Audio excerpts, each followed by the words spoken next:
अज असी अपनिया गड्डियां दे पिछे ये लिखने ये सारी मेरी मां की दुआ है। लिखने या नहीं लिखते?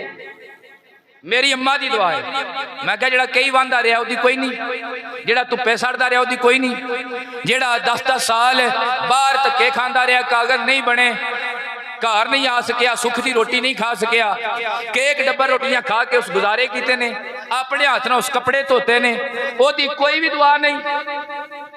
सारिया मां दियां ने। मां की फजीलत ज्यादा है, मां का हक ज्यादा है, पर प्यो का भी तो कोई हक है ना। नबी पाक ने इरशाद फरमाया कि बंदा अपने प्यो का हक अदा नहीं कर सकता। एक सूरत है कि कोई बंदा ये बाप नू अपना गुलाम बना लेना तो फिर उसके बाद ये अपने बाप की कीमत अदा करके अपने बाप नू आजाद करावे तो समझे बाप का हक अदा हो गया। ये हुजूर दा फरमान है। नबी पाक ने फरमाया कि बाप जेड़ा ये जन्नत दा मेन बूहा है, कि ये जन्नत दा मेन दरवाजा है, मेन गेट है। जेड़े बंदे ने शेख रशीद टीवी ते बह के आ छड़ना मैं अब्बे नू कदे मुंह ही नहीं लाया, जिन्होंने शेख रशीद नारे मार